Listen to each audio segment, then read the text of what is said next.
Hello नमस्कार दोस्तों, आप सभी का स्वागत है मेरे YouTube channel platform of study पे।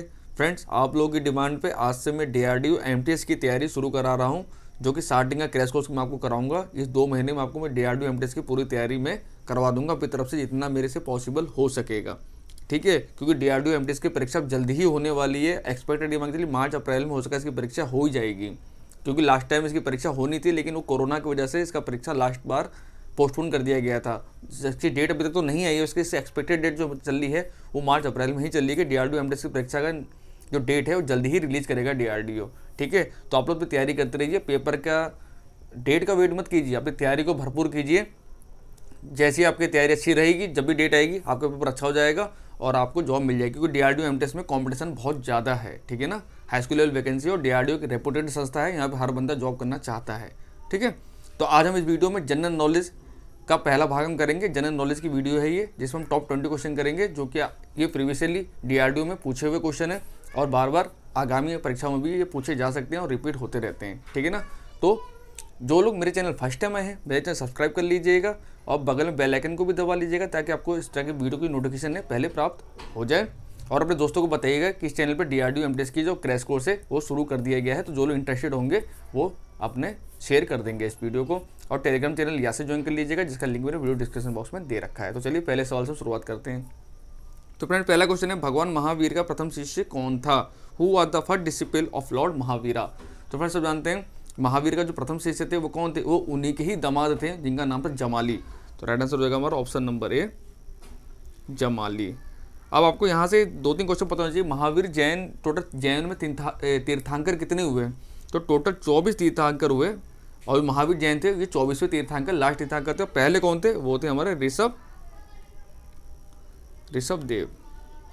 ठीक है ना, ये पहले तीर्थांकर थे। ठीक है ना, अगला क्वेश्चन है, अनवार ए सुहेली ग्रंथ किसका अनुवाद है? अनवार ए सुहेली ग्रंथ is a translation of. Most important सवाल है, काफी एग्जाम में रिपीट होता है सवाल ये, और लास्ट टाइम डीआरडीओ का जो एसटी का पेपर होता है उसमें क्वेश्चन आया भी था ये।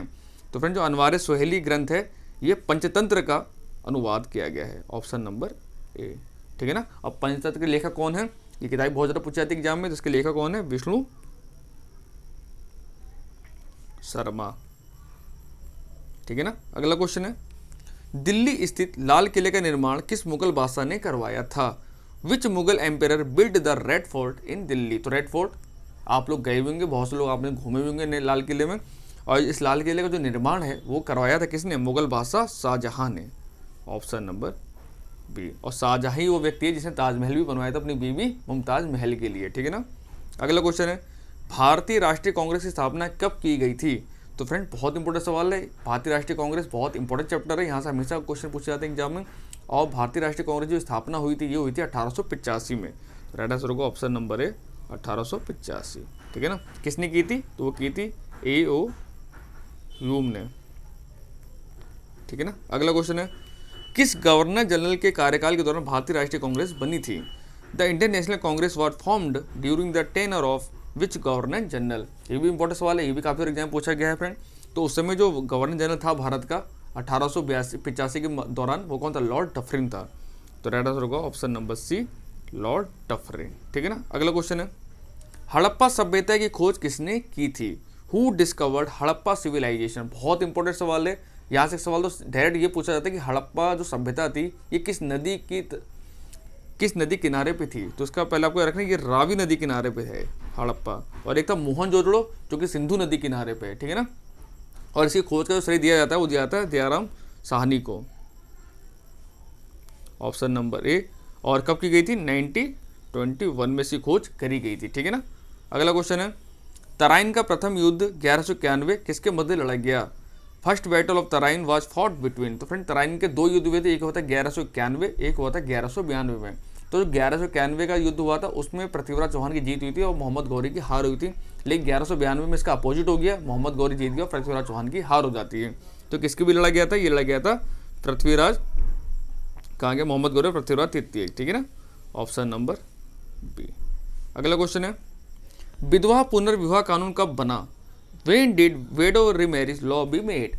काफ़ी बड़ा सवाल है, अभी रिसेंटली क्वेश्चन रेलवे में पूछा गया है एनटीपीसी एग्जाम में ये सवाल। तो फ्रेंड्स, ये जो विधवा जो विधवा पुनर्विवाह कानून था, पहले क्या सती प्रथा चलता था हमारे देश में, जैसे जिनके आदमी खत्म हो जाते थे, जब उनकी चिता को जलाया जाता था साथ में उसकी बीवी को भी जला दिया जाता था। सती प्रथा का पुरजोर विरोध किया था किसने? राजा राम मोहन राय ने। उस समय कौन थे? लॉर्ड विलियम बेंटिक थे, इसलिए उन्होंने सती प्रथा का एबोलिशन करवाया और इसके लिए कानून उन्होंने बनवाया। सती प्रथा था, बाल विवाह था, बहुत सारी कुरीतियाँ आती हैं हमारे समाज के अंदर, तो उसके लिए जो पुरजोर विरोध किया किसने किया था? राजा राम मोहन राय जी ने, इसलिए उन्हें आधुनिक भारत का पिता भी कहा जाता है, ठीक है ना।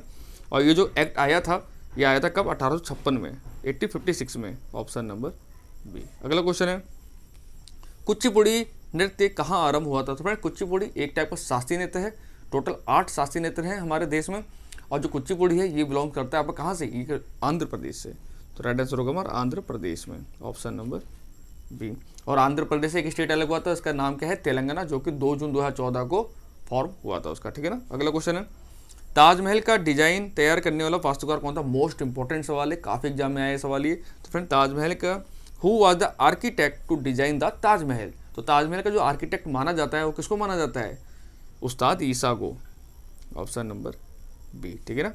और किस नदी किनारे पर है? ये यमुना नदी किनारे पे स्थित है। कहाँ पर है? आगरा में है। आप लोग घूमे भी होंगे, और यूनेस्को की विश्व धरोहर सम्मेलन उसमें भी है, और ये जो हमारे 8 अजूबे हैं उनमें भी ये शामिल है, ठीक है ना। अगला क्वेश्चन है, स्वामी दयानंद सरस्वती ने किस समाज की स्थापना की थी? विच society was founded by Swami Dayanand Saraswati? तो स्वामी दयानंद सरस्वती इतिहास में बहुत बड़ा नाम है इनका, और इन्होंने किसकी स्थापना की थी? इन्होंने आर्य समाज की स्थापना की थी, option number B.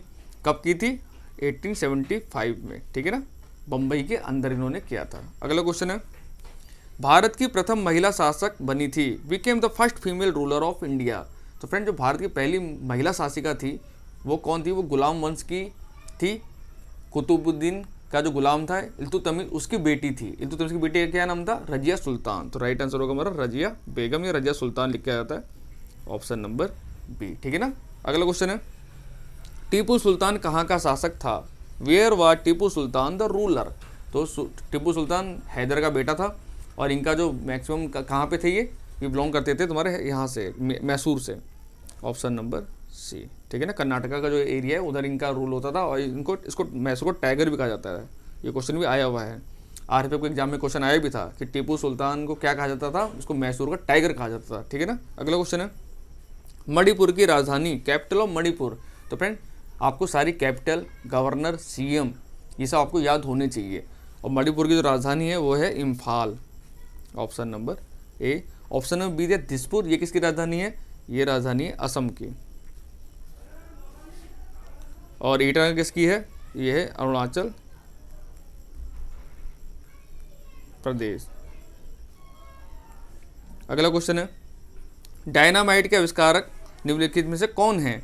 Who among the following are the inventors of dynamite?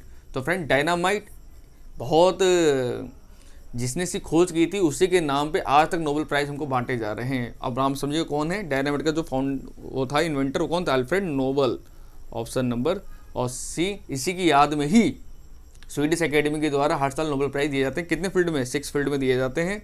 और इसकी शुरुआत कब से की गई थी? इसकी शुरुआत की गई थी 1901 से, 1901 से, ठीक है ना। अगला क्वेश्चन है, किस मिट्टी का स्थानीय नाम रेगुड़ है? तो फ्रेंड्स ये क्वेश्चन मैंने बहुत पहले भी आपको बताया था। रेगुड़ मिट्टी, जो लोग मेरे साथ रेगुलर जुड़े होंगे उनको इस क्वेश्चन का आंसर पता होगा। रेगुड़ मिट्टी को काली मिट्टी भी कहा जाता है। तो राइट आंसर होगा ऑप्शन नंबर बी, ठीक है ना। विच सॉइल इज लोकली नेम रेगुड़? रेगुड़ मिट्टी ब्लैक सॉइल, और इसमें बेसिकली कपास की खेती बहुत अच्छी होती है। कपास की खेती के लिए बहुत अच्छी मिट्टी मानी जाती है, और बेसिकली ज़्यादा पाई जाती है वेस्टर्न घाट का जो एरिया है, महाराष्ट्र वगैरह कर्नाटका के एरिया है, उधर ये बहुत ज़्यादा पाई जाती है मिट्टी है। अगला क्वेश्चन है, बैलाडीला किसके लिए प्रसिद्ध है? What is Bailadila famous for? बहुत इंपॉर्टेंट क्वेश्चन है। बैलाडीला ये छत्तीसगढ़ का जो दंतेवाड़ा जिला है वहाँ पे है ये एक जगह, और बैलाडीला फेमस है आयरन ओर के लिए, ऑप्शन नंबर ए, लौह अयस्क के लिए, ठीक है ना। और ये कहाँ? छत्तीसगढ़ में पड़ता है ये। अगला क्वेश्चन है, शरीर का तापक्रम कहाँ नियंत्रित होता है? Where is the temperature of the body controlled? तो आप सब जानते हैं जो एक मनुष्य का साधारण टेम्परेचर होता है वो 37 के लमसम में होता है, 37 डिग्री या फ़ारेनहाइट बोले तो 98.4 डिग्री फ़ारेनहाइट। तो इसको कंट्रोल कौन करता है हमारी बॉडी में? तो इसकी कंट्रोल करता है कौन? Hypothalamus, option number C. ये ब्रेन का एक पार्ट है हाइपोथैलेमस, ठीक है ना। सेकंड लास्ट क्वेश्चन वीडियो का, अंतर्राष्ट्रीय योग दिवस कब मनाया जाता है? When is international yoga day celebrated? तो फ्रेंड जो अंतर्राष्ट्रीय योगा दिवस है ये हर साल 21 जून को सेलिब्रेट किया जाता है, ऑप्शन नंबर ए। और योग दर्शन के प्रतिपादक कौन है, वो थे महर्षि पतंजलि, ठीक है ना। और इसकी शुरुआत कब से की गई थी, इसकी शुरुआत की गई थी 2015 से। योगा दिवस की जो शुरुआत की गई थी यूएन के द्वारा 2015 से की गई थी। ये भी मोदी जी का इनिशिएटिव था कि योगा दिवस की योगा के ऊपर भी मतलब लोगों को अवेयरनेस के लिए योगा दिवस मनाया जाना चाहिए, ठीक है ना। और लास्ट क्वेश्चन वीडियो का फ्रेंड, कंप्यूटरों में प्रयुक्त आईसी चिप बनते हैं, IC chips used in computers are made. तो फ्रेंड देखते हैं आईसी का मतलब क्या होता है, इंटीग्रेटेड सर्किट, यानी एक ही सर्किट में सभी कुछ होता है, हमारा कैपेसिटर, ट्रांजिस्टर, एफईटी सब कुछ होता है, जितने कंपोनेंट होते हैं, इलेक्ट्रॉनिक्स कंपोनेंट जितने होते हैं। तो ये किसका बने होते हैं, ये बेसिकली बने होते हैं हमारे सिलिकॉन से, ऑप्शन नंबर डी, ठीक है ना। और कंप्यूटर का आविष्कार किसने किया था, चार्ल्स बेबेज ने किया था, ये आपको पता ही होगा। कंप्यूटर साक्षरता दिवस कब मनाया जाता है, तो कंप्यूटर साक्षरता दिवस हर साल शायद बता रहा हूँ आपको 3 या 4 दिसंबर में इसको मनाया जाता है, ठीक है ना। मुझे एग्जैक्ट डेट मुझे याद नहीं आ रही है। तो फ्रेंड यहाँ हमारे टॉप 20 क्वेश्चन समाप्त होते हैं। आई होप आपको वीडियो अच्छी लगी होगी। पहली वीडियो थी DRDO MTS की। अगर अच्छी लगी है तो उसको लाइक शेयर कीजिएगा और अपने दोस्तों को भी बताइएगा कि हाँ DRDO MTS की पढ़ाई शुरू हो गई है मेरे चैनल पे। और यहाँ से मेरा टेलीग्राम चैनल ज्वाइन कर लीजिएगा। अगर कंटेंट अच्छा लगा है तो चैनल सब्सक्राइब भी कर लीजिएगा। थैंक यू सो मच, मिलते हैं आपसे कल।